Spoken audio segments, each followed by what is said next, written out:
hari kurang kurang ya, lebih dari 1 hari. Ya, begitu cepat berlalu. Semoga yang telah berlalu ini Allah terima amalan ibadah kita sekalian dan dicatat sebagai pemberat timbangan kebaikan kita kelak di akhirat. Amin ya rabbal alamin. Kemudian insya Allah pada hari ini kita akan kembali melanjutkan kajian kita, yaitu kajian usul fiqh bersama Ustadz kita, Ustadz Isnan Ansori LCMA. Ya. Di pertemuan yang lalu kita telah membahas dalil-dalil syariah, dan kita juga sudah masuk ke dalil yang pertama, yaitu Al-Quran, di mana kita menjelaskan Al-Quran, menjelaskan bahwa di dalam Al-Quran juga terdapat perbedaan qiraat dan sebagainya. Jadi bagi para jemaah sekalian, baik yang di Zoom maupun yang sedang menyaksikan di YouTube, maka kalau terlewat materi-materi sebelumnya, maka bisa dengan mengklik website rumahfikih.com /Ramadan pakai H. Di sana ada rekaman-rekaman ceramah atau kajian diskusi interaktif online Ramadan yang terlewat, ya. Misalnya terlewat materi yang lalu tentang dalil-dalil syariah, maka di sana ada rekamannya. Jadi jangan khawatir jemaah sekalian. Allah pada hari ini kita akan masuk kepada dalil syariah yang kedua, ya, di mana kita telah mengambil dalil pertama yaitu Al-Quran, sekarang adalah As-Sunnah. Ya.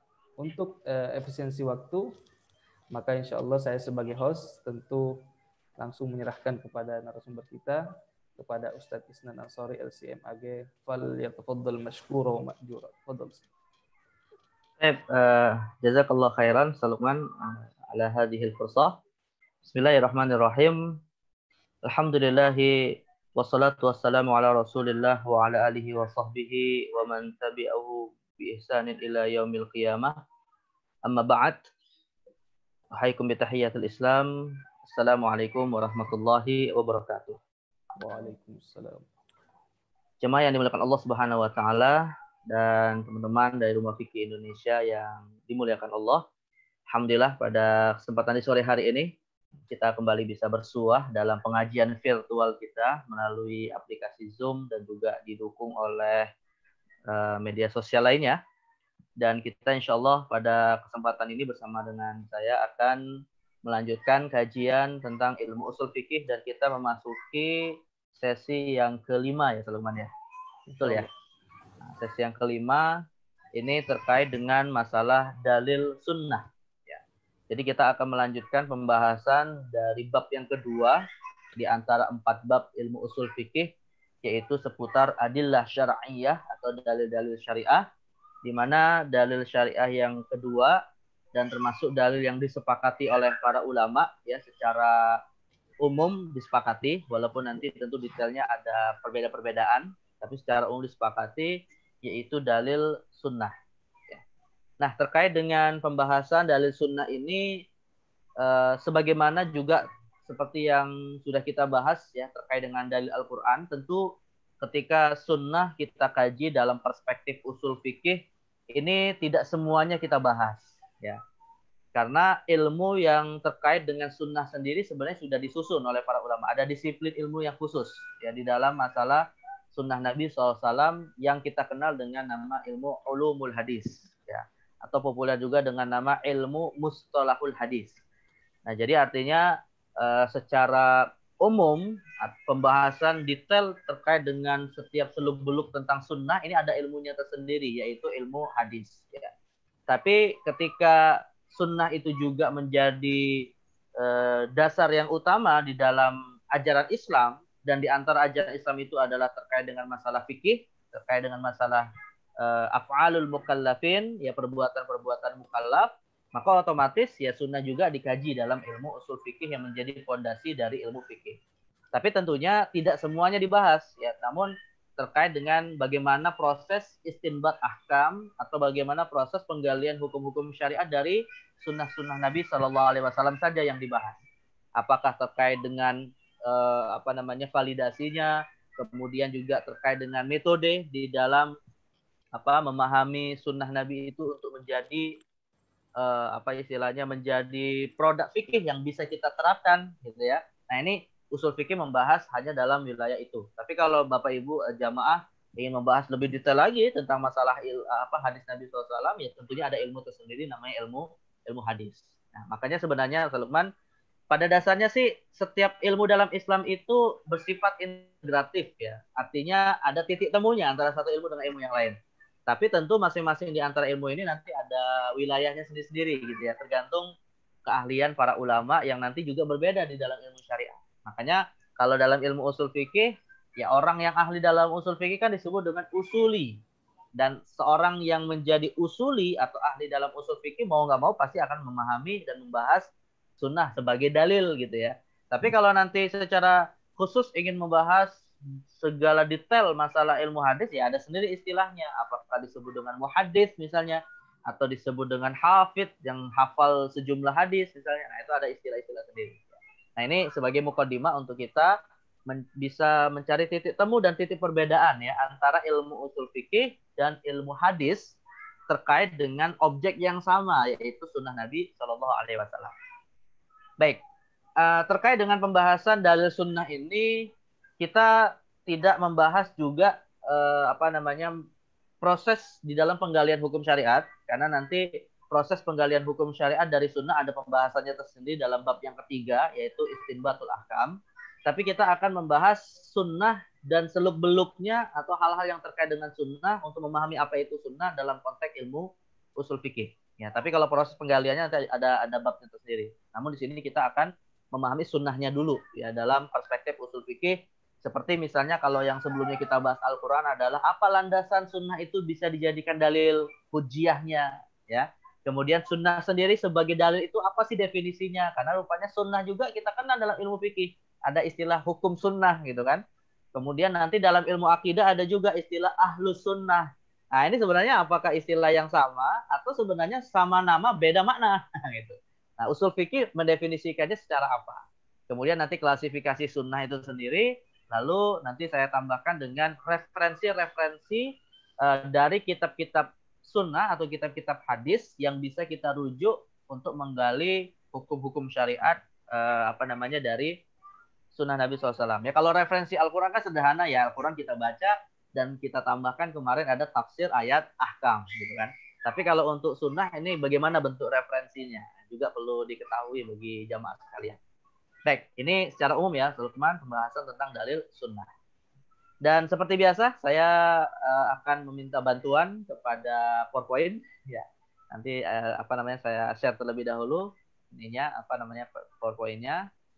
Nah, mudah-mudahan bisa memudahkan pemahaman kita tentang dalil sunnah ini. Ya.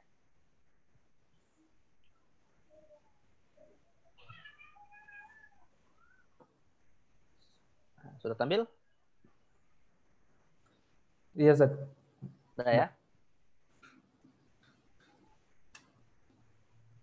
Baik. Pertama, tentu sebelum kita masuk kepada hal-hal terkait dengan sunnah dari sisi klasifikasi, kemudian referensi dan seterusnya, ya tentu hal utama yang harus kita ketahui adalah definisinya terlebih dahulu ya.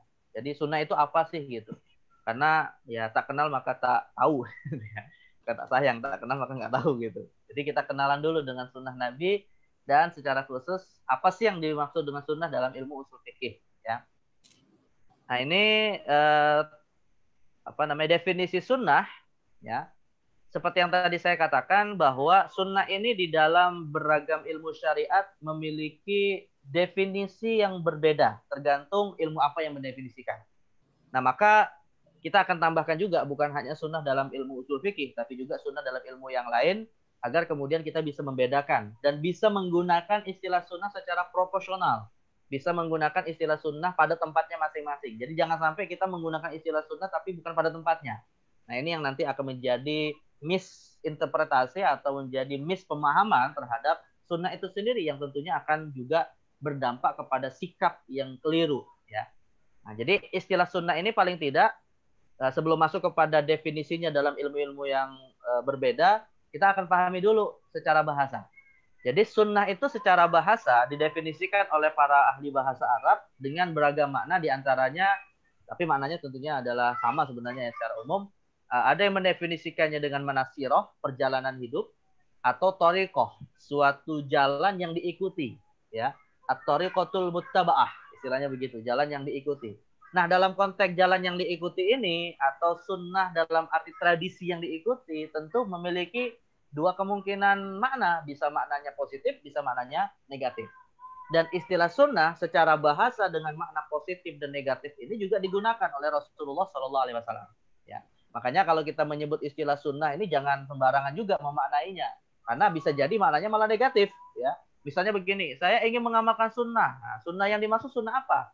Padahal Nabi pernah menyebutkan ada sunnah ahli kitab yang tidak boleh kita ikuti, ya kan? Dalam hadis disebutkan la tattabi anna sunana man kana qablakum shibran bishibrin. Kalian akan mengikuti sunnah-sunnah umat sebelum kalian, ya. Yang di situ tentunya konotasinya negatif gitu.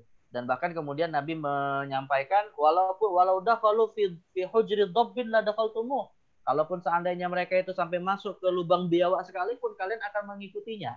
Dan akhirnya sahabat bertanya, apakah mereka ahli kitab ya Rasulullah? Ya akhirnya Nabi menjawab, faman, siapa lagi kalau bukan mereka. Ini kan konteks sunnah dalam hadis ini negatif gitu kan. Nah, sebagaimana dalam hadis juga Nabi menyebut istilah sunnah secara perbandingan ada yang positif dan yang negatif.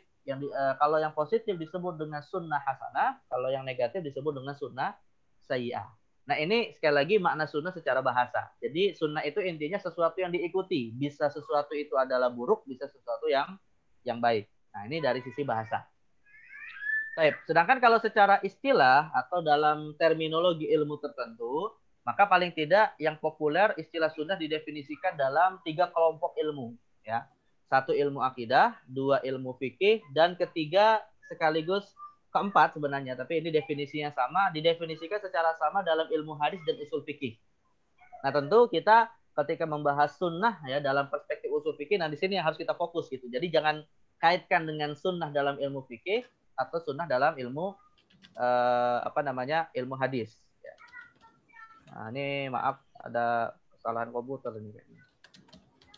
Balik lagi ya ke slide awal ya. Iya, Ustaz. Saya tutup terlebih dahulu nih, komputer saya kayaknya ada masalah ini. Oke, saya share ulang ya. Siap.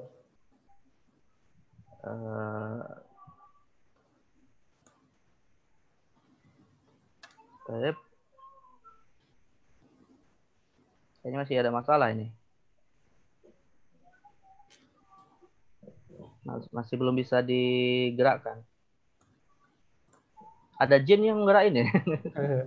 Atau mungkin Hah? Ada ininya mungkin ya saya. Tapi zoom-nya nggak ada masalah sih, slide-nya aja.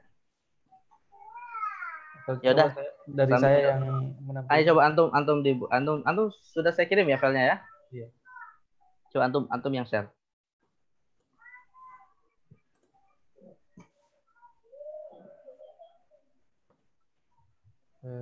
Sekarang yang buka slide yang slide yang pertama. Slide yang ketiga berarti.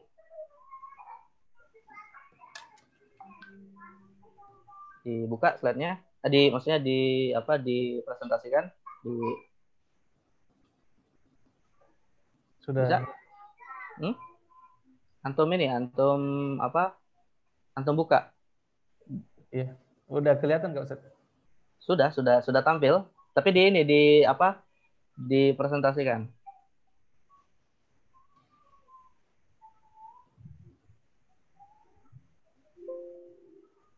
Bisa nggak?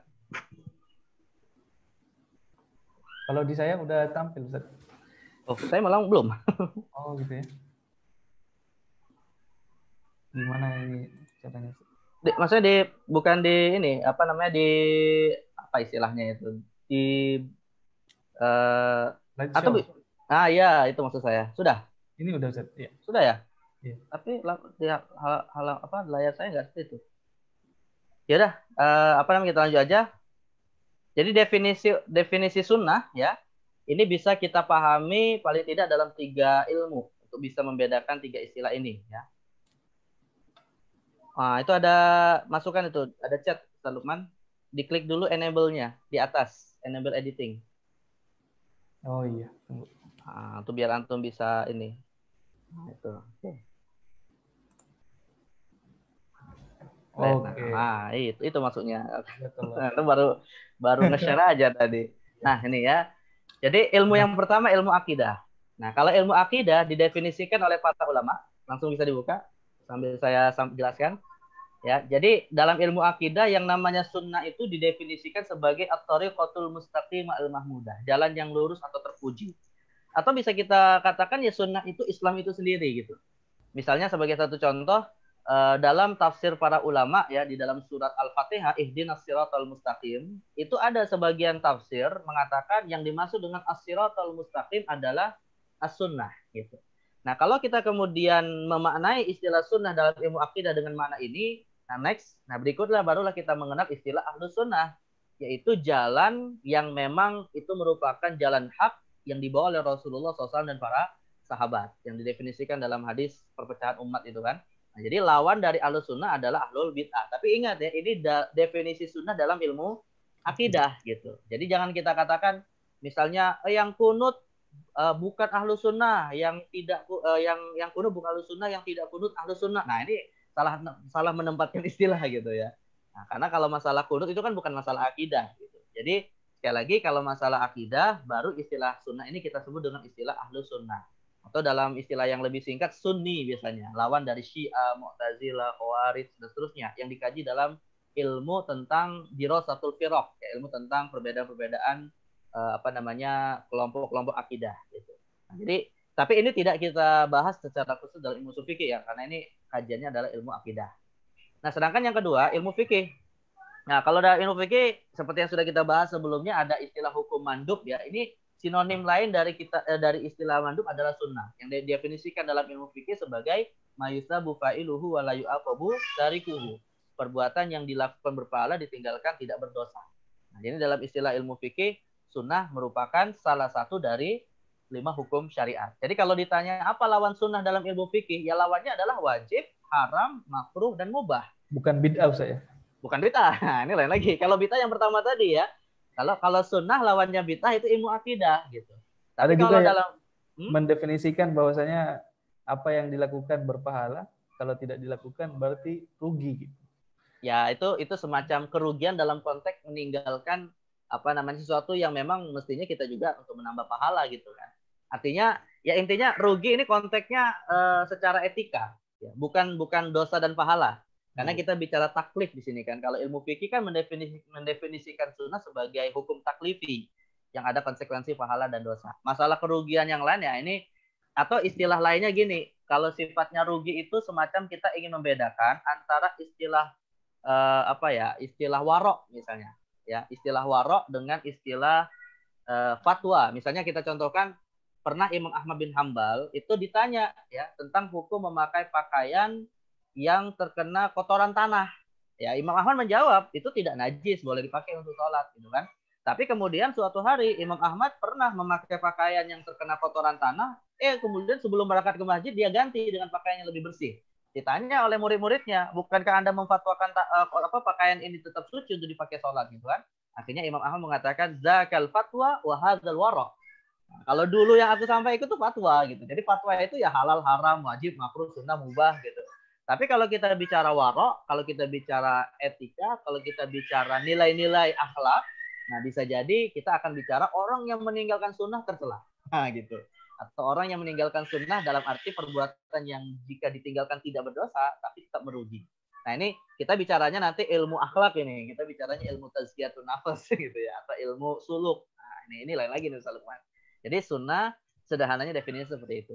Nah maka sekali lagi lawan dari sunnah kalau dalam ilmu fikih ya bukan bid'ah ya, jangan salah cari lawan gitu ya. Lawannya itu wajib, haram, makruh dan mubah. Baik lanjut. Nah ini sunnah dalam ilmu fikih. Nah sedangkan kalau sunnah dalam ilmu hadis sekaligus sunnah dalam ilmu usul fikih, nah inilah yang sebenarnya kita katakan sebagai dalil syariat, yaitu ma'udhifa ilan Nabi Shallallahu Alaihi Wasallam. Setiap hal yang disandarkan kepada Rasulullah. Nah itulah yang kita sebut sebagai dalil syariat. Ya. Nah maka Kalau kita kemudian terapkan apa yang disandarkan kepada Nabi misalnya. Kalau kita bicara dalam ilmu fikih, maka bisa jadi apa yang disandarkan kepada Nabi hukumnya bisa wajib, bisa haram, bisa makruh, bisa sunnah, bisa mubah. Ya, tergantung bagaimana nanti proses istinbat atau penggalian hukumnya terhadap apa yang kita terima dari perbuatan dan ucapan Nabi Shallallahu Alaihi Wasallam. Nanti insya Allah ada slide akan kita bahas hubungan antara sunnah Nabi dengan hukum tasyri'. Karena rupanya sunnah Nabi itu tidak hanya satu hukum. Maka keliru kalau ada orang yang mengatakan sunnah Nabi itu wajib, gitu ya. Padahal sunnah Nabi itu bisa 5 kemungkinan hukum. Bisa sunnah Nabi hukumnya wajib, bisa haram, bisa sunnah, bisa makruh, bisa mubah. Nah, ini nanti akan kita kaitkan dengan istilah sunnah Nabi dan hukum syariatnya. Ya. Nah, ini intinya adalah pemahaman sederhananya yang namanya sunnah dalam ilmu hadis sekaligus ilmu usul fikih, intinya setiap hal yang disandarkan kepada Rasulullah. Ini belum kita lakukan proses penggalian syariat, penggalian hukum syariat ya. Kita baru mengatakan inilah yang disebut dengan sunnah. Nah, gitu. Baik, ini dari sisi definisi. Nah, sedangkan kalau dari sisi hujjiyah ya atau dari sisi legitimasinya, maka legitimasi sunnah Nabi sebagai dalil syariat didasarkan kepada 2 dalil utama. Dalil yang pertama adalah Al-Quran itu sendiri. Jadi Al-Quran menegaskan sunnah Nabi itu dalil. Jadi kalau ada orang yang menolak sunnah sebagai dalil, artinya dia menolak Al-Quran. Ya. Nah, bagaimana bentuk Al-Quran menegaskan legitimasi sunnah? Pertama, Al-Quran memerintahkan kepada kita untuk taat kepada Rasulullah. Berarti memerintahkan kita secara umum untuk mentaati dan mengamalkan sunnah Rasulullah SAW. Misalnya, silakan dibuka dalam surat An-Nur ayat 63. Allah mengatakan, فَلْيَحْذَرِ الَّذِينَ يُخَالِفُونَ عَنْ أَمْرِهِ أَنْ تُصِيبَهُمْ فِتْنَةٌ أَوْ يُصِيبَهُمْ عَذَابٌ أَلِيمٌ. Jadi Allah mengancam orang yang menyalahi perintahnya, di sini kembali kepada Rasulullah, maka akan diancam dengan azab yang pedih. Artinya kalau tidak mengamalkan sunnah Nabi, tidak menjadikannya sebagai dalil, tidak menjadikannya sebagai petunjuk, maka ada ancaman akan diazab oleh Allah Subhanahu wa taala. Ini yang pertama. Yang kedua, ya Al-Qur'an juga menegaskan sunnah Rasulullah itu setingkat dengan Al-Qur'an itu sendiri. Karena dua-duanya pada dasarnya adalah wahyu Allah Subhanahu wa taala. Nah, Allah Subhanahu wa taala berfirman ya di dalam Al-Qur'an surah An-Najm ayat 3, "Wa ma yantiqu 'anil hawa in huwa illa wahyu yuha." Bahwa Nabi Muhammad itu apa yang disampaikan dari risalahnya bukan dari hawa nafsunya, tapi semuanya adalah wahyu. Dan tentu kita kan kalau membaca perjalanan hidup Rasulullah, Rasul itu kalau berucap tidak mungkin hanya Al-Qur'an saja. Nggak mungkin Rasulullah itu berkata dalam 24 jam seharinya ini isinya Al-Qur'an aja gitu kan, mustahil gitu. Pasti juga akan menyampaikan di luar Al-Qur'an. Nah, apa yang disampaikan oleh Nabi di luar Al-Quran, yang nantinya kita kenal sunnah, itu hakikatnya juga adalah wahyu. Imam Ibnu Hazm Adz-Dzahiri, ya rahimahullah ta'ala berkata bahwa wahyu itu ada 2, untuk membedakan 2 jenis wahyu ini. Ada wahyu yang matslu, ada wahyu ghairu matslu. Wahyu yang dibaca, artinya kita membacanya beribadah, ada wahyu yang tidak, atau wahyu yang kalau dibaca tidak bernilai ibadah, namun diamalkan baru bernilai ibadah. Nah, setelah Imam Ibnu Hazm membagi wahyu menjadi 2 seperti itu, beliau akhirnya mengatakan dan dua-duanya dijaga oleh Allah dengan firman-Nya, "Inna nahnu nazzalna dzikra wa inna lahu lahafizun." Makanya, Ustaz Lukman, kalau kita selama ini mengenal ya bahwa yang dijaga oleh Allah itu adalah Al-Qur'an. Nah, jangan lupa Allah juga menjaga wahyu. Ya. Nah, bagaimana cara menjaga wahyu? Yaitu tadi melalui ilmu sanad yang dikaji dalam ilmu hadis. Yang dikatakan oleh Imam Ibnu Al-Mubarak, "Laulal isnadu laqala man syaa masya'a." Bahkan ada ancaman khusus, orang yang berani mengatasnamakan suatu ucapan kepada Rasul padahal itu bukan, akan falyatabawa maq'adahu minan nar, diancam dengan azab api neraka. Dan itu sebenarnya penjagaan Allah, tapi dengan metode yang berbeda dengan Al-Qur'an gitu ya. Walaupun kesamaannya adalah dijaga lewat ilmu riwayat.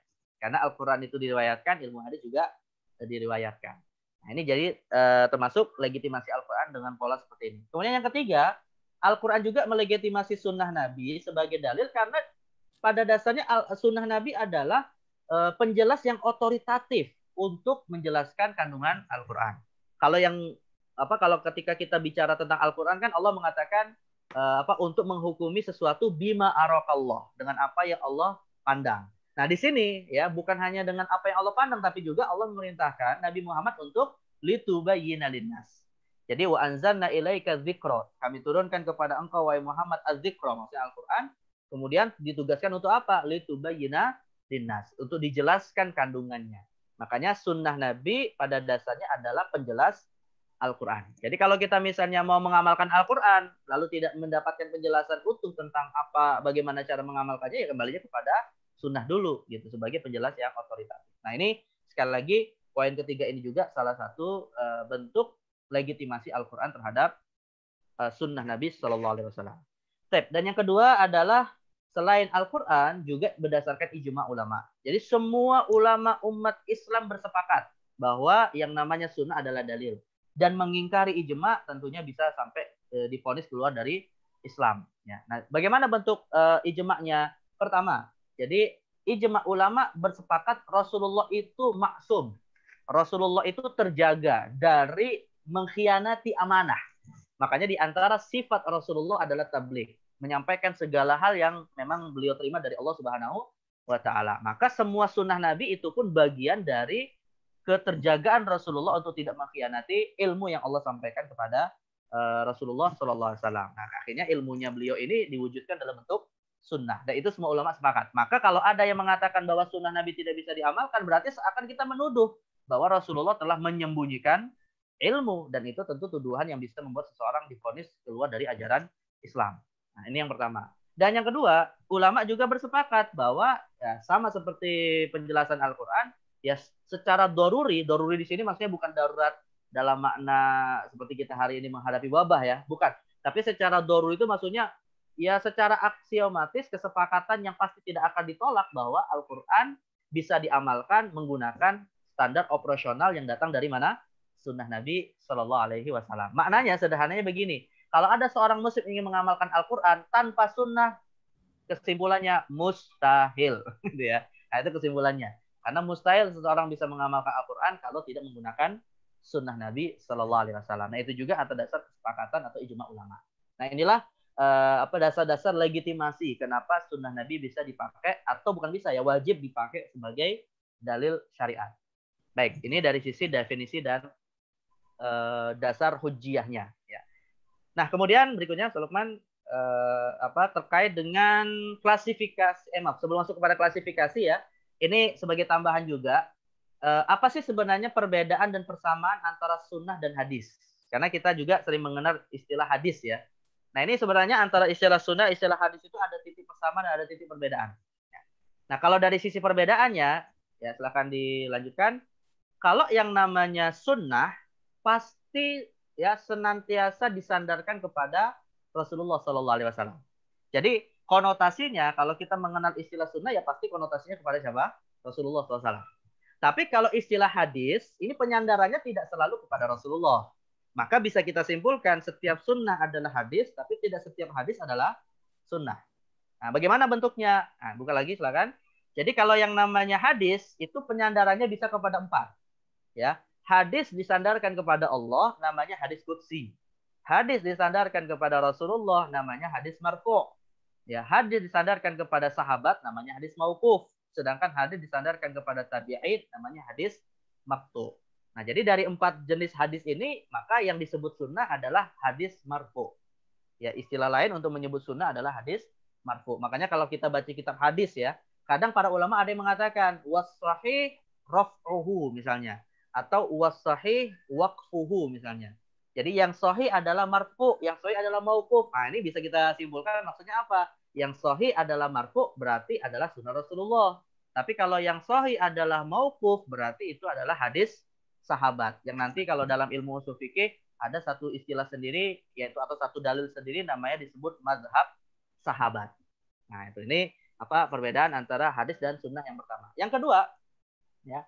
Perbedaan yang kedua, kalau yang namanya sunnah itu sudah pasti langsung bisa kita sandarkan kepada Rasulullah. Gitu. Artinya secara validasi sudah selesai. Kita sudah dapat kesimpulan dari para ulama, misalnya sudah tertulis di dalam Sahih Bukhari dan Sahih Muslim. Nah, maka bisa kita katakan ini yang termaktub dalam Sahih Bukhari dan Sahih Muslim adalah sunnah. Tapi kalau kita menyebut istilah hadis, maka hadis ini masih dalam proses validasi. Belum bisa kita pastikan itu betul-betul disandarkan kepada Rasulullah SAW.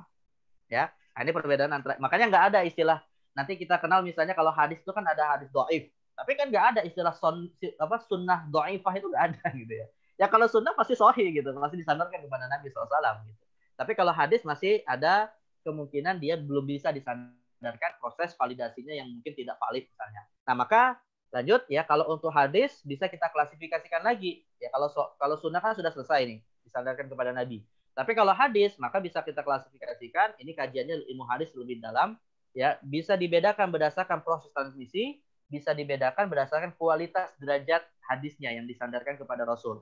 Kalau dari sisi proses transmisi, bisa dibedakan menjadi dua. Nah, silakan dibuka, Sulaiman. Ya, bisa dibedakan menjadi hadis mutawatir, bisa dibedakan dan menjadi hadis ahad.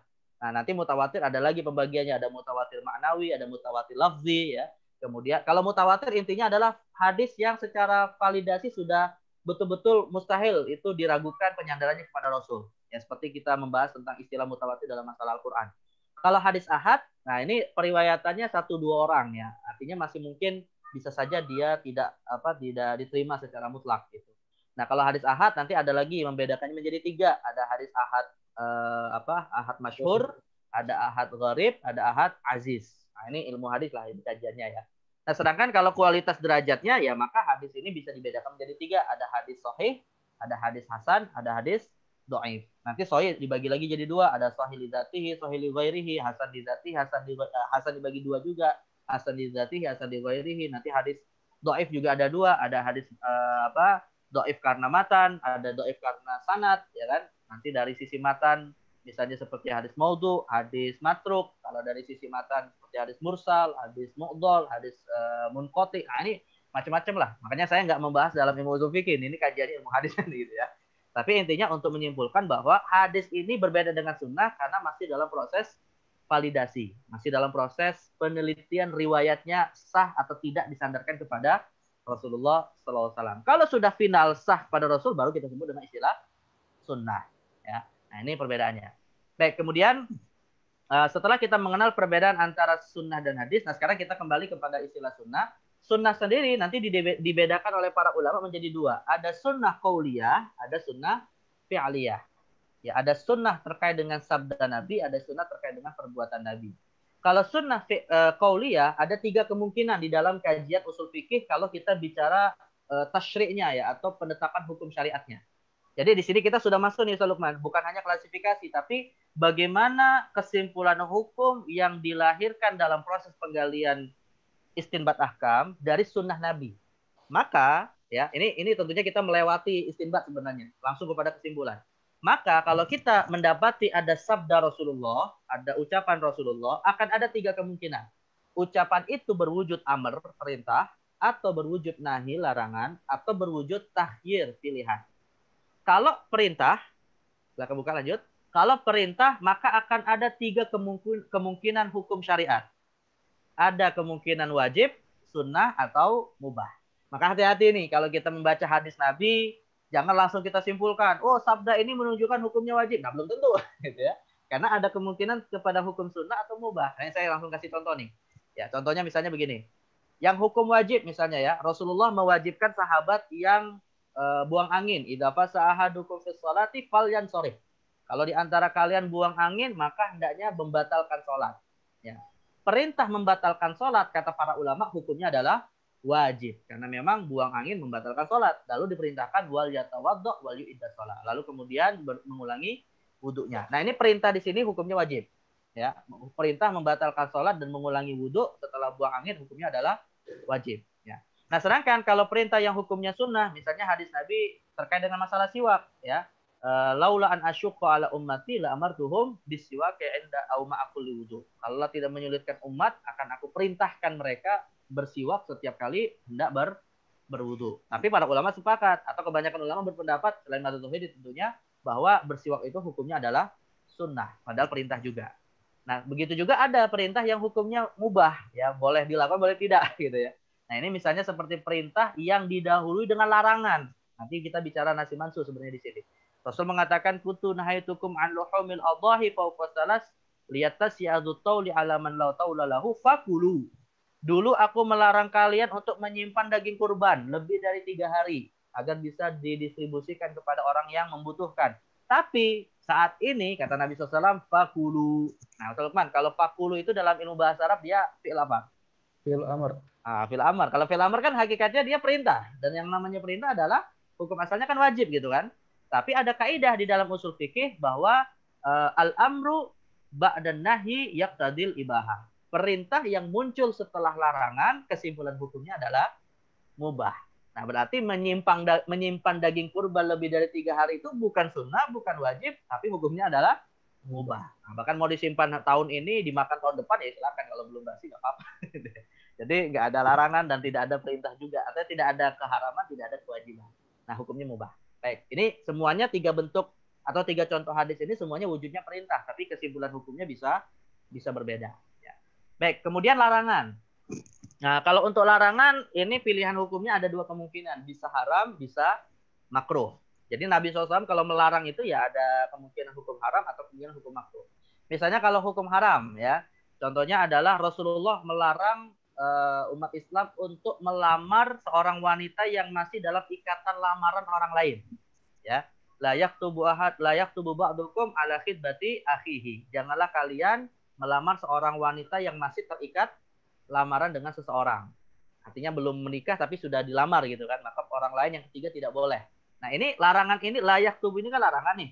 Nah, larangan ini tentunya kalau menurut mayoritas ulama ya dihukumi sebagai larangan yang hukumnya haram. Ya, jadi kalau dilakukan ya maka kemudian itu menimbulkan dosa. Tapi kalau misalnya terlanjur terjadi dan akhirnya si wanita malah menerima yang kedua, nah nanti ulama beda pendapat nih kalau nikahnya sahih atau tidak. Intinya itu berbeda pendapat. Tadi mengatakan nikahnya sah, tapi dia tetap harus minta maaf sama yang pertama yang melamar gitu, yang sudah hatinya disakiti itu. Nah, gitu. Jadi intinya pada dasarnya secara hukum berdosa, gitu, walaupun nikahnya bisa jadi sah gitu ya. Nah, ini larangan yang hukumnya haram. Tapi ada juga larangan yang hukumnya tidak sampai haram, hanya sampai makruh. Ya, jadi tidak sampai berdosa, namun lebih baik ditinggalkan. Misalnya Nabi mengatakan laisa minna man istanja min rih, bukanlah bagian dari golonganku yang beristinja, yang cebok gara-gara karena keluar angin. Jadi gara-gara kentut akhirnya dia istinja. Nah, itu Nabi mengatakan ya bukan bagian dari golonganku. Nah, para ulama umumnya sepakat mengatakan larangan atau unsur larangan dalam hadis ini hukumnya makruh saja. Jadi kalau misalnya ada orang yang buang angin dia ragu, gitu. Biasanya kan orang istinja karena buang angin itu keraguan munculnya itu kan. Padahal Islam itu mengajarkan jangan ragu gitu. Maka seakan-akan ini bukan menjadi bagian dari prinsip Islam dalam mengamalkan ajarannya. Jadi mempersulit diri. Dan mempersulit diri ya hukum asalnya adalah makruh dulu. Jadi tapi tidak sampai levelnya kepada hukum haram. Nah, gitu. Nah, jadi intinya larangan Nabi ada 2 kemungkinan. Nah, sedangkan kalau pilihan Nabi ya intinya sih pilihan Nabi hukumnya ya mubah gitu ya. Nabi memberikan pilihan kepada sahabat yang ingin melakukan A atau ingin melakukan B, ya silakan. Berarti hukumnya adalah mubah ya. Baik, ini dari sisi sunnah qauliyah ya. Nah, sedangkan kalau sunnah fi'liyah atau sunnah yang kita dapati dalam kitab-kitab hadis dari perbuatan Rasul, nah ini wujudnya lebih banyak lagi, ada 6 paling tidak. Ada sunnah fi'liyah yang termasuk khususiyah atau jibillah atau tradisi Arab, ada ta'abbudiyah, taklid dan sebagai bayanul Quran. Nah, ini maksudnya apa ini satu-satu ini ya. Jadi yang dimaksud dengan sunnah khususiyah itu adalah sunnah Nabi Shallallahu Alaihi Wasallam yang menjadi kekhususan, hanya syariat itu diberlakukan untuk Nabi. Nah, wujud sunnah khususiyah ini ada 3. Bisa dia sesuatu yang bagi Nabi hukumnya wajib, tapi bagi umat hukumnya sunnah. Ini syariat yang khusus bagi Nabi, tapi secara hukum bisa wajib bagi Nabi, tapi bagi umat adalah sunnah. Nah, misalnya Nabi mengatakan salatun hunna alayya fara'id wa hunna lakum tatawwu. Ada 3 perkara yang bagiku adalah fardu wajib, tapi bagi umat, bagi kalian adalah sunnah, kata Nabi, yaitu sholat witir, menyembelih kurban, dan sholat duha. Nah, jadi ini termasuk khususiyatun Nabi, tapi wujudnya wajib bagi Nabi, namun hukumnya sunnah bagi umat. Nah, ini yang pertama. Kemudian ada juga khususiyah yang haram bagi Nabi, tapi makruh bagi umat. Ya, haram bagi Nabi karena itu semacam sesuatu yang tidak layak bagi Nabi. Ya, maka kemudian seakan haram bagi Nabi, tapi bagi umat adalah makruh. Contohnya adalah masalah Nabi tidak dibolehkan, dibuka Sulaiman, untuk memakan makanan yang bisa menimbulkan bau tak sedap. Dalam riwayat Ibnu Majah misalnya dari Ummi Ayyub, pernah Ummi Ayyub ini ketika Nabi baru hijrah ya ke Madinah, beliau kan tinggal dulu di rumahnya Abu Ayyub Al-Ansari. Nah, biasa beliau kemudian dihidangkan makanan oleh istrinya Abu Ayyub yang bernama Ummi Ayyub. Tetapi di makanan tersebut rupanya terdapat bukul, terdapat rempah-rempah yang bisa menimbulkan bau tak sedap, gitu kan? Lantas setelah Nabi kemudian dihidangkan makanan tersebut, beliau tidak memakannya. Dan ditanyalah oleh Umi Ayub. Lalu beliau menjawab bahwa ini akrohu an udhiya sahibi. Karena aku tidak ingin menyakiti sahabatku. Nah, dari hadis ini nanti para ulama menyimpulkan bahwa Nabi haram untuk memakan sesuatu yang bisa menimbulkan bau tak sedap. Tapi bagi umat boleh tidak? Ya boleh saja. Hukum asalnya halal. Selama itu halal nggak masalah. Ya selama tidak membahayakan, tidak memabukkan, boleh-boleh saja. Tapi bau tak sedapnya ini dimakruhkan. Gitu. Makanya seperti yang saya pernah sampaikan pada pertemuan yang lalu, dalam hukum makruh, ya ini akhirnya diluaskan dalam makanan yang lain selamanya. Jadi makanan apapun yang bisa berpotensi menimbulkan bau tak sedap, halal hukumnya kalau tidak mengganggu orang lain. Jadi kalau cuma di rumah aja, dia makan di kamarnya, yang dikondisikan tidak ada bau yang keluar dari kamarnya, pokoknya dia aja nikmati baunya gitu ya. Ya boleh-boleh aja silakan gitu. Tapi kalau sampai dia kemudian datang ke masjid, atau datang ke tempat perkumpulan manusia hingga muncul keluar dari mulutnya warna hijau, lalu akhirnya semua manusia merasa terganggu. Nah, ini baru hukumnya makruh gitu ya. Nah, itulah baru di situ hukumnya makruh. Jadi kalau makan pete, kalau kita ditanya misalnya, apa sih hukum makan pete sama makan jengkol? Ya mubah, halal hukumnya, nggak haram. Ya, kecuali kalau hasil curi baru haram gitu ya. Jadi mubah hukumnya gitu. Nah, baru menjadi makruh kalau mengganggu orang lain. Nah, ini khususiyah yang kedua. Khususiyah yang ketiga, kebalikannya ya, kalau khususnya yang ketiga ini sesuatu yang bagi Nabi boleh, tapi bagi umat haram. Nah ini yang kadang kita perlu hati-hati ini ya. Jangan sampai kita karena semangatnya mengamalkan sunnah Nabi, ketemu hadis yang hukumnya haram bagi kita, tapi boleh bagi Nabi. Nah ini masalah gitu kan. Akhirnya menyimpulkan, saya ingin mengamalkan sunnah Nabi, menikah dengan 11 istri. Kan itu sunnah Nabi gitu. Ya mahlan hati-hati ya, jangan terburu-buru dulu menyimpulkan suatu hukum. Bisa jadi itu hukumnya boleh bagi Nabi, tapi bagi kita hukumnya malah haram. Jadi poligami itu bagi Nabi hukumnya boleh dengan lebih dari 4 istri, tapi bagi kita hukumnya haram. Dan ini ada satu buku khusus ya, silakan tapi saya nggak tahu ada terjemahnya atau tidak. Ada satu buku khusus, bahkan banyak yang menulis sebenarnya ya, terkait dengan masalah khoso isun Nabi. Ya, artinya aturan-aturan yang hanya khusus bagi Nabi SAW. Sebagai rambu-rambu, jangan sampai kita kemudian salah kaprah di dalam memahami dan mengamalkan sunnah Rasulullah SAW. Jadi semangat beragamanya bagus, tapi malah jatuh kepada apa yang diharamkan oleh syariat. Baik, ini khususiyah namanya ya, atau hukum aturan syariat yang khusus bagi Nabi dengan hukum yang berbeda-beda dengan umatnya. Nah, baik, yang kedua adalah ada sunnah jibillah. Jibillah itu maksudnya adalah kita menerima hadis-hadis dari generasi yang meriwayatkan hadis tersebut, tetapi terkait dengan sisi biologis Rasulullah, sisi Rasulullah sebagai seorang manusia yang tentu memiliki tubuh, memiliki penciptaan biologis yang berbeda dengan orang lain. Tetapi kita dapat di dalam kitab hadis gitu kan. Nah, ini bagaimana? Apakah wajib kita amalkan? Maka jawabannya adalah pada dasarnya itu bukan syariat bagi kita. Ya, tetapi informasi tentang hal tersebut ya tentunya agar kita semakin lebih mengenal Rasulullah SAW. Namun bukan berarti harus kita lakukan. Yang nanti kita kenal misalnya dalam kitab Imam Tirmizi. Ada satu kitab judulnya Syama'il Muhammadiyah. Nah, misalnya contohnya ya. Contohnya hadis riwayat Imam Bukhari misalnya yang diriwayatkan dari Anas bin Malik. Jadi kata Anas bin Malik dalam riwayat Bukhari, Rasulullah itu roba'atan minal qaumi laisa bit-tawili wala bil qasir. Nabi itu tubuhnya semampai di antara kaumnya, tidak terlalu tinggi, tidak terlalu pendek. Nah, pertanyaan begini Ustaz Lukman, kira-kira kalau ada orang diciptakan pendek, apakah dia kemudian disebut ahli bid'ah? Tidak sesuai nggak sesuai sunnah, yang enggak gitu kan. Jadi sunnah ini kita dapat di dalam kitab hadis gitu, tapi tidak mesti dilakukan ya. Memang itu Allah ciptakan seperti itu postur tubuh Nabi SAW. Dan memang para nabi rata-rata diciptakan dalam kondisi tubuh yang paling sempurna di antara kaumnya gitu. Nah, jadi ini sunnah juga, tapi tidak harus kita lakukan. Nah, ini yang kedua. Yang ketiga, ada sunnah Nabi yang terkait dengan beliau sebagai orang Arab. Beliau kan orang Arab asli ya. Dan kemudian punya tradisi, punya menu makanan, punya cara berpakaian, ya, yang itu merupakan tradisi bangsa Arab. Yang makanan, pakaiannya nggak berbeda dengan Abu Jahal, dengan Abu Lahab, dengan musuh-musuhnya itu nggak beda, gitu ya. Nah, ini ada dalam kitab hadis kita temukan, gitu. Ya, selama Nabi tidak memerintahkan secara khusus, maka hukum asalnya adalah mubah. Artinya bukan syariat bagi kita. Contoh, misalnya begini. Nabi SAW itu sarapan paginya kurma. Kira-kira itu sunnah Nabi bukan? Sarapan kurma itu sunnah Nabi bukan? Ya sunnah Nabi. Tapi apakah kalau kita ikut makan sarapan kurma juga akhirnya mengamalkan sunnah Nabi dalam arti dapat pahala? Ya enggak. Ya hukum asalnya mubah-mubah saja gitu kan. Tapi kalau ada anjuran khusus, misalnya Nabi memerintahkan kita dengan anjuran memakan kurma saat berbuka puasa. Nah, disinilah baru ada nilai pahalanya gitu. Karena ada anjuran khusus untuk kita melakukannya.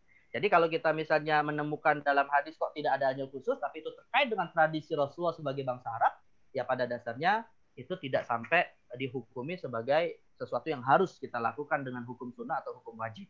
Ya. Nah ini namanya disebut dengan sunnah fi'li tradisi Arab. Kemudian yang keempat adalah adah ta'abudiyah. Tradisi yang dilakukan oleh Nabi, tapi ada unsur ibadah. Nah, misalnya seperti contohnya adalah i'tikafnya Nabi pada 10 hari terakhir Ramadan. Itu tradisi yang tidak pernah ditinggalkan oleh Nabi SAW. Tapi ada unsur ibadah dan bahkan Nabi mengajak. Maka para ulama menegaskan hukumnya pada dasarnya minimal adalah sunnah mu'akkadah. Ya, sunnah mu'akkadah. Kemudian ada takrir. Takrir ini sebenarnya bukan perbuatan Nabi. Takrir ini perbuatan sahabat. Ya, jadi sahabat yang melakukan, lalu kemudian disampaikan kepada Rasul dan Rasul memberikan persetujuan.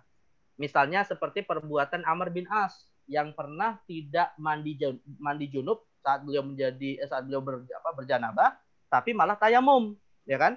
Nah, akhirnya Amr bin As berargumentasi, ya Rasulullah cuacanya sangat dingin sekali. Yang aku khawatir kalau mandi akan bisa membahayakan tubuhku, makanya aku bertayamum gitu kan. Nah, kemudian Nabi SAW malah tersenyum. Nah, ini menunjukkan bahwa tersenyumnya Nabi merupakan takrir atau persetujuan atas perbuatan Amr ibn al-As yang boleh-boleh saja untuk dilakukan.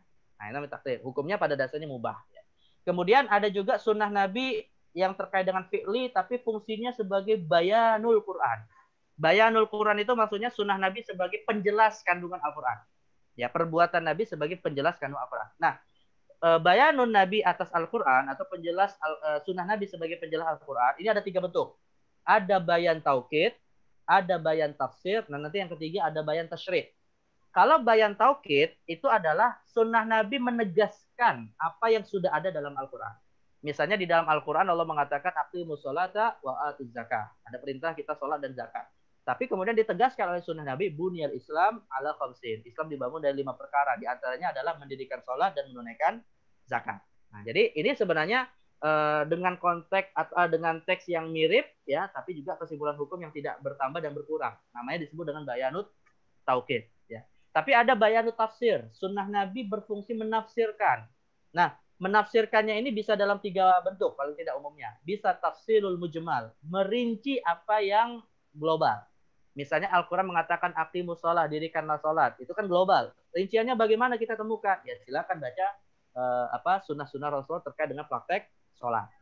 Atau bisa bentuknya taksis umum. Ya, Al-Quran sifatnya umum, dikhususkan oleh sunnah Nabi. Misalnya Al-Quran mengatakan hurrimat alaikumul maitah, diharamkan untuk makan bangkai. Tapi kemudian Nabi mengatakan uhillat lana maitatan. Ada 2 bangkai yang dikecualikan, yaitu al-asamaku wal jarad, ikan dan belalang. Berarti kan sunnah Nabi mengkhususkan apa yang umum di dalam Al-Quran.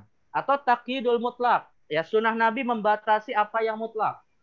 Misalnya di dalam Al-Quran Allah mengatakan as-sariqu was-sariqatu faqtu aydiyahuma. Orang yang mencuri itu dipotong tangannya. Nah, dalam ayat ini dibatasi oleh Rasulullah mencuri yang seperti apa, dan Nabi akhirnya mengatakan pencurian dengan nilai rubu'u dinar, misalnya pencurian dengan nilai seperempat dinar. Nah, itu yang baru bisa dihukum potong tangan.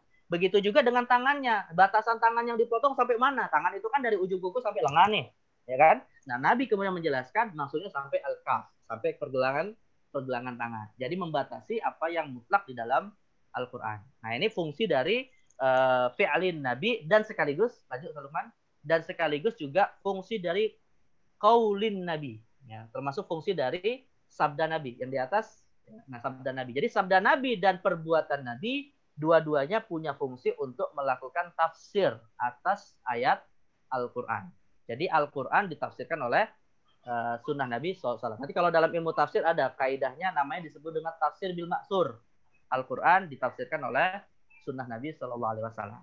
Baik. Nah, ini tasyri' atau hukum syariat atas perbuatan Nabi SAW. Kesimpulannya yang paling sederhana begini ya, kita kalau baca hadis Nabi hati-hati aja, gitu ya, karena nanti perlu digali lagi nih, hukum-hukumnya bisa beragam.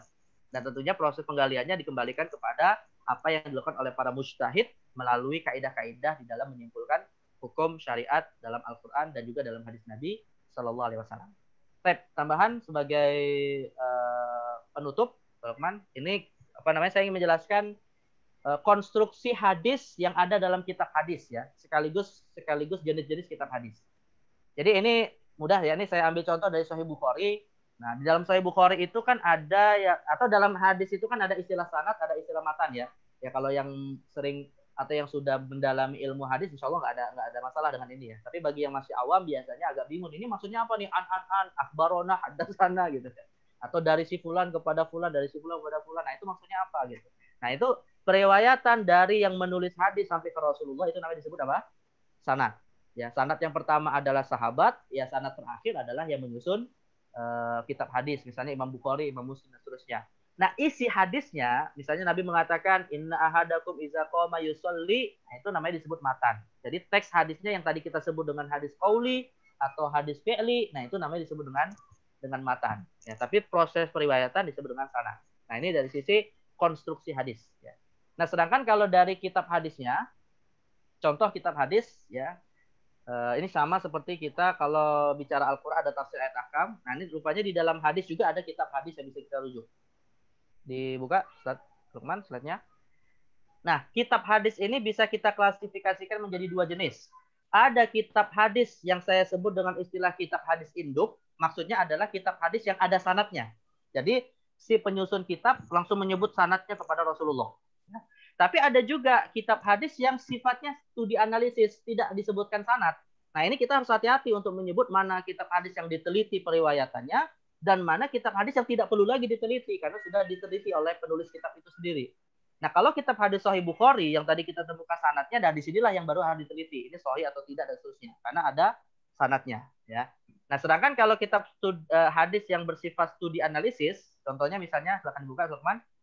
Misalnya adalah kitab Bulughul Maram min Adillatil Ahkam. Nah, ini bukan kitab hadis yang diteliti sanadnya, ya. Kenapa tidak ada penelitian terhadap sanad? Karena Imam Ibnu Hajar yang menyusun kitab hadis ini langsung menyebut wa an Mu'az. Padahal kan ada nggak Imam Ibnu Hajar langsung bertemu Mu'az? Ya nggak ada, jauh masanya kan, sekitar berapa? Sekitar 5 sampai 6 abad gitu. Nah, tetapi Imam Ibnu Hajar nanti akan menyebutkan hadis ini diriwayatkan oleh fulan.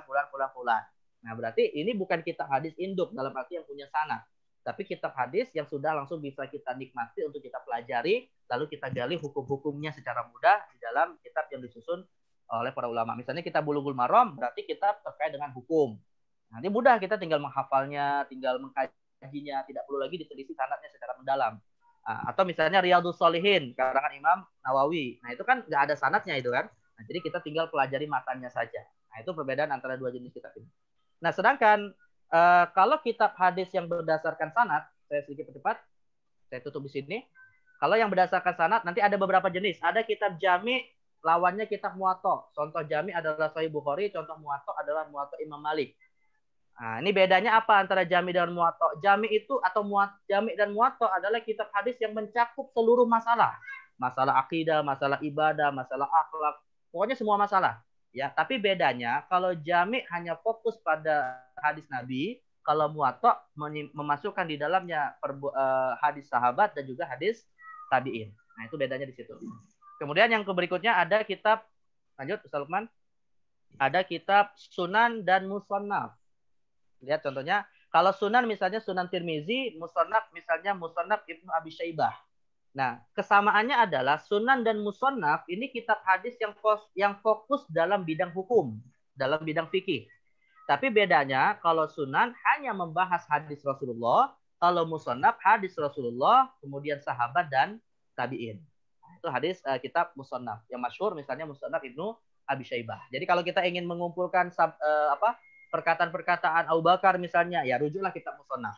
Ya, tapi kalau untuk Rasulullah di kitab Sunan. Lanjut. Kemudian ada kitab hadis lainnya namanya Musnad dan Mu'jam. Nah, ini kalau Musnad itu kitab hadis yang disusun berdasarkan riwayat-riwayat dari para sahabat. Musnad Abu Bakar, Musnad Umar, Musnad Ali, Musnad Utsman, dan seterusnya.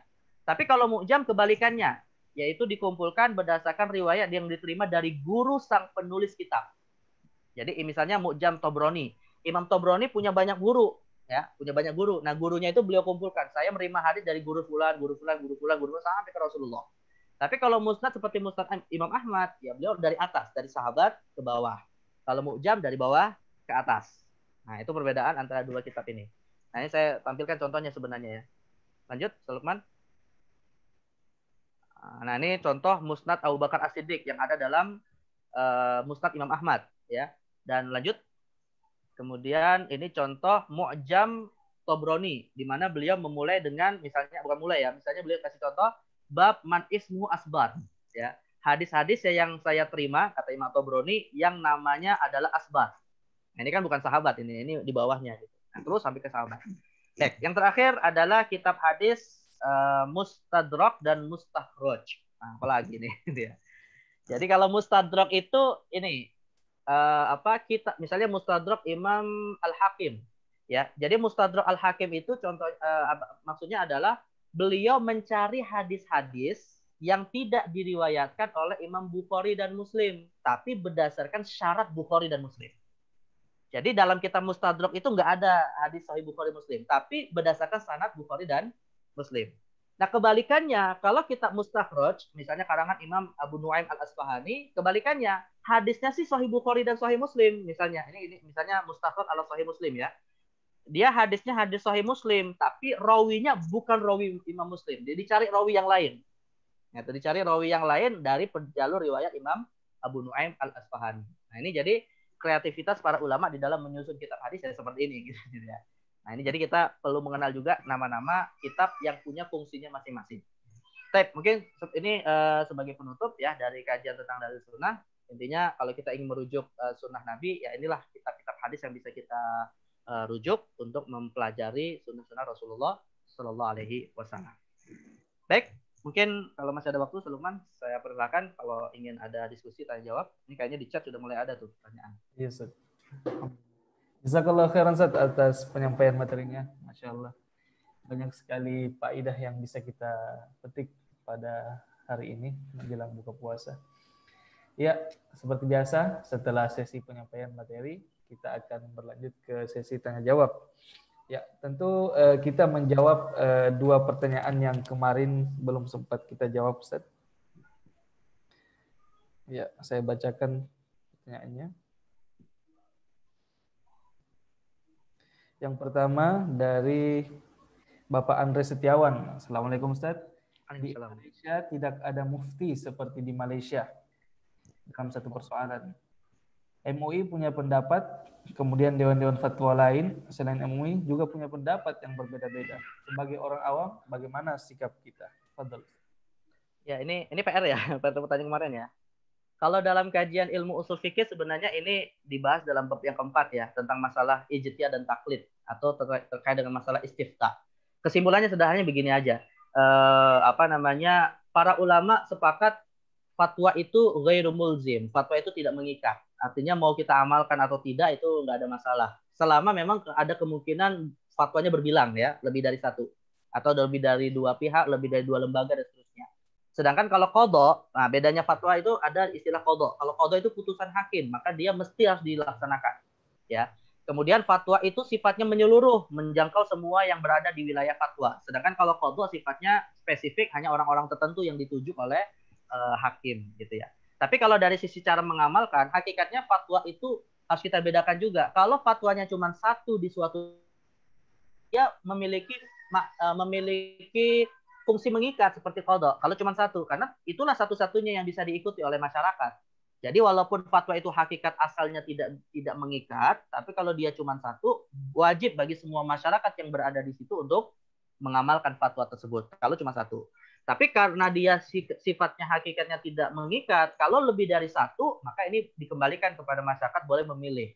Ya, boleh memilih. Maka kalau di Indonesia yang memang lembaga fatwanya juga beragam, ya, seperti MUI, tadi yang benar kita sampaikan pada pertemuan yang lalu, ada Bahas Masailnya NU, ada Majelis Taklimnya Muhammadiyah, ada Dewan Hizbahnya Persis, bahkan nanti ada ormas-ormas lain yang juga punya lembaga fatwa tersendiri gitu ya.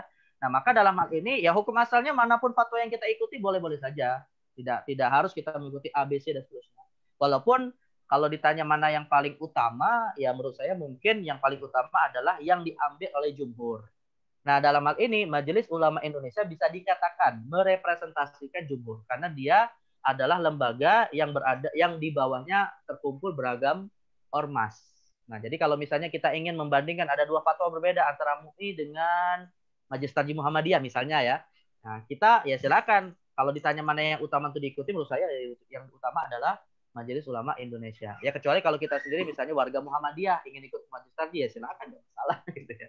Nah itu jadi intinya fatwa itu tidak mengikat, tidak mesti kita harus mengikuti suatu fatwa. Dan alhamdulillah negara kita punya banyak lembaga fatwa. Di satu sisi negatifnya membingungkan, tapi di sisi yang lain akhirnya banyak pilihan. Ya kalau di Malaysia cuma satu lembaga fatwa misalnya, cuma satu-satunya fatwa yang dikeluarkan.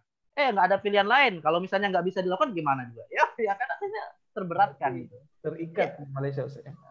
Ya mengikat karena cuma ada satu. Maka pada dasarnya ada sisi positif, ada sisi negatifnya gitu. Ya sisi positifnya di Malaysia tidak menimbulkan konflik lah karena tidak ada perbedaan kan. Tapi sisi negatifnya mungkin berat untuk diamalkan kalau cuma satu gitu. Tapi kalau di Indonesia mungkin bisa berpotensi menimbulkan konflik karena banyak perbedaan. Tinggal bagaimana ada berbeda saja.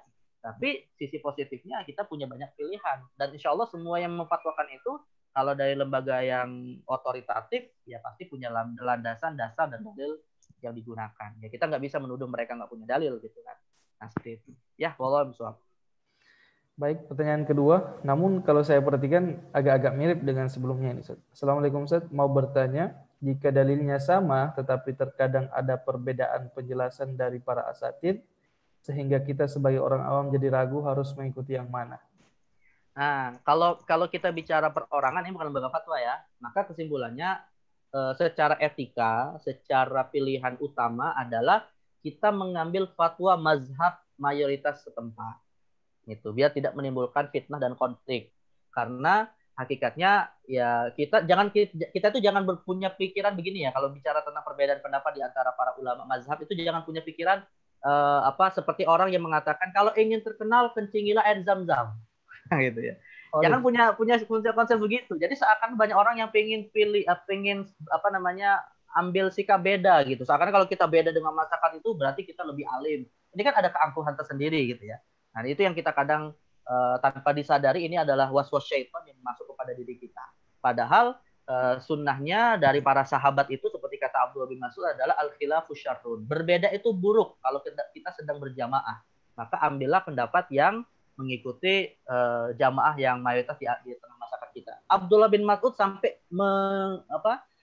Mas'ud itu sampai tidak mengamalkan amalan pendapatnya yang dia anggap paling kuat ketika dia bersama dengan Utsman bin Affan yang menurut dia dalilnya lemah. Tapi karena beliau menjaga jamaah, akhirnya tetap mendahulukan Utsman karena Utsman adalah khalifah saat itu. Nah, itulah sunnah para sahabat. Jadi sunnah para sahabat itu bukan membedakan diri dengan masyarakat. Karena itu bisa menimbulkan fitnah dan salah yang tidak ada ketentuan dasar syariatnya. Ya begitu, Salman. Ini kalau kita bicara fatwa perorangan ya, atau mazhab yang ada di tengah kita. Iya. Baik, selanjutnya dari Bapak Yudi di aplikasi Zoom. Kerjakan. Assalamualaikum Pak Ustadz. Waalaikumsalam. Pak Ustadz, apakah ada hadis yang menasakh hukum yang ada di dalam Al-Quran? Boleh dicontohkan tidak jika ada dan masuk klasifikasi yang mana yang di diagram yang tadi? Silakan. Kalau dari sisi klasifikasi di diagram, dia masuk dalam bab tafsir sebenarnya ya. Masuk dalam bab tafsir. Jadi bayanul Quran tadi. Jadi sunnah Nabi berfungsi untuk menjadi bayanul Quran. Tapi kalau dalam kajian ilmu usul fikih, nanti dia masuk dalam dua bab. Bab yang pertama adalah istinbatul ahkam. Nanti di bab ketiga kalau dalam kajian usul fikih. Dan bab yang kedua dalam pembahasan ta'arudul adillah. Yaitu adanya kemungkinan terjadi dalil-dalil yang bertentangan. Di mana salah satu metode untuk mengkompromikannya adalah mencari mana dalil yang munculnya belakangan dengan dalil yang munculnya lebih awal. Maka yang belakangan akan menghapus yang lebih awal. Nah, itu babnya nasih mansuh kalau dalam usul fikih. Tapi pertanyaannya begini, apakah hadis Nabi bisa menasakh Al-Qur'an? Nah, itu yang jadi masalah ya. Kalau Al-Qur'an menasakh Al-Qur'an, para ulama sepakat ya. Tapi kalau hadis Nabi menasakh Al-Qur'an, nanti di sini ada perselisihan. Misalnya dari sisi Al-Qur'an itu mutawatir, dia qat'i secara transmisi periwayatan, secara subut. Sedangkan hadis Nabi ada yang qat'i, ada yang zonni. Nah, pertanyaannya bisakah yang namanya zonni menasakh yang qat'i? Nah, secara kaidah ya tidak bisa karena dia tidak memiliki, karena nasakh itu harus dengan kualitas yang sama, sama-sama qat'i misalnya. Tapi kalau zonni menasakh qat'i maka tidak ada. Maka sebagian ulama akan berbeda pendapat ketika ada contoh-contoh yang mengesankan itu nasakh, padahal nanti sebagian mengatakan bukan nasakh tapi taksis misalnya gitu ya. Jadi ada yang mengatakan itu adalah nasakh, penghapusan hukum, tapi ada yang mengatakan bukan, tapi pengkhususan hukum. Contoh misalnya ya, dalam Al-Quran itu disebutkan kutiba alaikum idza hadara ahadakumul wasiyatu intaraka lil walidaini, gimana ayatnya? Kutiba alaikum idza hadara ahadakumul wasiyah intaraka kutiba alaikum idza hadara ahadakumul maut intaraka khairanil wasiyah lil walidain, ya. Diwajibkan kepada kamu jika sudah ada tanda-tanda akan meninggal, yaitu menyiapkan wasiat harta untuk kedua orang tua. Berarti ayat ini kan mengesankan kita misalnya sebagai seorang anak kalau ada tanda-tanda sakaratul maut berwasiat, bapak saya, ibu saya dapat harta sekian-sekian gitu kan. Padahal dalam hadis Nabi kan disebutkan la wasiyata liwaris, tidak ada wasiat untuk ahli waris. Dan kita tahu orang tua termasuk ahli waris gitu kan. Nah, berarti ada yang memahami hadis ini tadi menghapus ayat Al-Qur'an. Hadis tidak ada wasiat bagi ahli waris menghapus ayat yang mewajibkan wasiat harta untuk kedua orang tua. Tapi ada juga yang, dan ini pendapat mazhab Hanafi kalau tidak salah ya. Tapi ada juga yang mengatakan bahwa itu bukan nasakh, bukan nasih mansuh, tapi itu pengkhususan. Jadi yang namanya wasiat yang dilarang ya untuk ahli waris atau harta waris itu hakikatnya diberikan kepada orang tua sebagai ahli waris. Tapi dikhususkan kalau dalam bentuk wasiat maka tidak lagi berlaku lewat hadis Nabi SAW. Namun kalau diberikan waris tetap berlaku untuk orang tua. Nah, jadi intinya sih ada ayat Al-Quran, ada hadis Nabi SAW yang dianggap itu sebagai nasakh, tapi ada juga yang menganggapnya sebagai taksis misalnya. Nah, itu sebenarnya metode atau jalurnya saja yang berbeda, tapi kesimpulan hukumnya hakikatnya bisa sama nantinya. Gitu ya. Nah, namun kembali kepada pertanyaan ini, kalau ditanya mana klasifikasinya dalam diagram yang tadi kita sampaikan, maka dia masuk dalam bab bayanul Quran. Ya, masalah kemudian sah atau tidak dinasakh, nah itu ada pembahasan tersendiri di dalam bab istinbat. Tapi dia masuk dalam konteks bayanul Quran. Artinya nasakh itu termasuk nasakh itu termasuk metode di mana sunnah Nabi juga memberikan penjelasan terhadap kandungan Al-Quran. Ya, begitu. Ya, baik. Selanjutnya dan mungkin yang terakhir saja. Oh, masih ada? Di Denmas, saat ini banyak gerakan sunnah, tapi lebih pada penampilan seperti memelihara jenggot, tidak isbal, ucapan-ucapan istilah Arab. Apakah hal ini terganjar pahala? Sementara tidak jelaskan sunnah yang merupakan tradisi. Tadi dijelaskan sunnah yang merupakan tradisi atau kebiasaan. Silakan. Ya, sebenarnya sih tidak salah. Ya, ada orang yang ingin mentradisikan tradisi-tradisi Rasulullah terkait dengan kearabannya ya. Atau misalnya memang betul-betul sunnah Nabi yang dianjurkan seperti memanjangkan jenggot misalnya, itu tidak salah. Memang sunnah Nabi, kita nggak bisa ingkari, dan bahkan mengingkarinya termasuk kemaksiatan gitu kan. Tapi yang jadi persoalan itu pertama, skala prioritas. Kadang banyak orang tidak mempunyai prioritas yang tepat. Jadi mendahulukan hal-hal yang masih dalam wilayah sunnah dalam arti sunnah hukumnya secara fikih atau dalam masalah khilafiyah misalnya, tapi kemudian menegasikan hal yang lebih urgen. Ya, misalnya dalam persoalan mencukur jenggot misalnya, ada sebagian orang menganggap dan saya pernah membaca satu artikel itu dikritik ini, ada fatwa di salah satu negara Arab itu yang mengatakan kalau ada perbandingan ada perbandingan satu imam yang tidak jenggotnya panjang tapi bacaannya bagus, dan yang kedua ada imam yang berjenggot panjang tapi bacaannya nggak bagus, hafalannya kurang, mana yang didahulukan? Ada fatwa yang mengatakan yang didahulukan yang berjenggot, walaupun hafalannya nggak banyak daripada yang tidak berjenggot. Nah, ini kan artinya mendahulukan sesuatu yang bertentangan dengan hadis Nabi. Mana ada Nabi mengajarkan seperti itu? Padahal Nabi SAW mengajarkan aqra'uhum, dan pernah ada riwayat Amr bin Salamah yang umurnya 6 atau 7 tahun jadi imam. Apakah dia punya jenggotan? Ya kan belum gitu kan. Nah, jadi ini kadang skala prioritasnya. Kita tidak mengingkari jenggot itu sunnah Nabi ya, tidak mengingkari itu, tapi pada konteks skala prioritas yang perlu kita letakkan agar kemudian tidak berbenturan seperti itu. Nah, itu satu. Dan yang kedua, kalau kita bicara sunnah Nabi yang pada dasarnya tradisi, seperti yang tadi kita contohkan, Nabi sarapannya kurma misalnya ya, atau adapun sunnah-sunnah lain lah yang intinya pada dasarnya bukan syariat bagi kita, tapi itu tradisi Arab. Bisa bernilai pahala Ustaz Lukman, tapi dengan cara meniatkannya dalam bentuk uswah kepada Rasul. Karena pada hakikatnya Rasulullah itu adalah teladan bagi kita dalam setiap hal.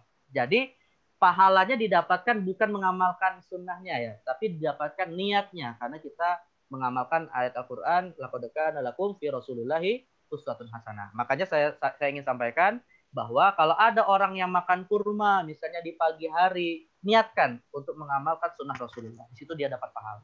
Ya, atau misalnya contohnya nih wallahualam, saya belum beriti hadisnya ya. Dalam satu riwayat disebutkan Rasulullah itu perutnya seperti batu bata yang tertumpuk. Apa istilahnya Ustaz Lukman? Batu bata tertumpuk itu. Six-pack. Nah, six-pack gitu ya. Nah, itu perutnya Rasulullah. Nah, ada orang yang mungkin misalnya melatih fisiknya agar punya postur tubuh seperti itu. Saya katakan, niatkanlah menteladani Rasulullah. Biar di situ ada nilai pahalanya. Bukan sekedar untuk kesehatan jasmani saja. Tapi bukan berarti kalau ada orang yang tidak six-pack, one-pack misalnya. Tadi one-pack gitu ya. Nah, bukan berarti kita tidak mengamalkan sunnah. Karena sunnah yang seperti ini bukan tidak harus kita lakukan. Gitu. Tapi mengamalkannya silakan. Namun amalkanlah untuk mendapatkan pahala atau dasar menteladani Rasulullah SAW. Dan juga sekali lagi skala prioritasnya. Jangan kemudian kita katakan yang perutnya gendut itu tidak mengamalkan sunnah. Ya nggak juga gitu. Kalau gitu repot juga, nanti banyak orang yang nggak mengamalkan sunnah. Jadi ini perlu cermat dalam memahami hal seperti ini. Ya, wallahu a'lam. Masih ada? Atau Baik, cukup? terima kasih banyak Ustaz. Berada di penghujung acara kita pada Dior sesi kali ini. Alhamdulillah, saya ucapkan jazakumullah khairan kepada Ustadz kita, narasumber kita, Ustadz Isnan Ansori, dan juga kepada seluruh jamaah, terkhusus bagi yang bertanya pada sore hari ini. Kemudian insya Allah Dior kita ini tetap berlanjut. Besok insya Allah ada juga pemateri-pemateri yang lain yang akan menyampaikan materi kajian di Dior edisi besok. Ya. Kemudian untuk info, bagi para jemaah sekalian yang memiliki keluasan harta, diberikan harta oleh Allah Subhanahu wa taala dan berkehendak untuk menginfakkannya, maka kami membuka lowongan untuk berinfak. Di sebelah saya di sini ada nomor rekening atas nama Ustazah Aini Aryani dari Bank Muamalat. Dengan menginfakkan, insyaallah telah mendukung program-program Rumah Fikih, yaitu diskusi interaktif online Ramadan. Ya, kemudian juga terakhir sebelum saya tutup, bagi yang ingin memiliki buku yang ditulis atau karya Ustadz Isnan pemateri kita, yaitu buku Ilmu Usul Fiqh yang sebenarnya kita bahas pada sesi-sesi kita di Usul Fikih ini, silakan mengklik website rumahfikih.com/buku. Di sana ada buku-buku dari para asatidz Rumah Fikih Indonesia. Ya, mungkin itu saja. Kita juga sebentar lagi, beberapa menit lagi akan berbuka puasa. Selamat menanti waktu berbuka puasa. Saya ucapkan banyak sekali terima kasih kepada seluruh hadirin, terkhusus pada Ustadz. Kita tutup dengan doa kafaratul majlis. Subhanakallahumma wa bihamdika, asyhadu an la ilaha illa anta wa nastaghfiruka wa atubu ilaik. Saya Lukman Safri sebagai host undur diri mewakili seluruh kru yang bertugas. Wassalamualaikum warahmatullahi wabarakatuh. Waalaikumsalam warahmatullahi wabarakatuh. Saya juga pamit, Ustaz Lukman dan jamaah sekalian dan teman-teman Rumah Fikih. Assalamualaikum warahmatullahi wabarakatuh. Waalaikumsalam warahmatullahi wabarakatuh.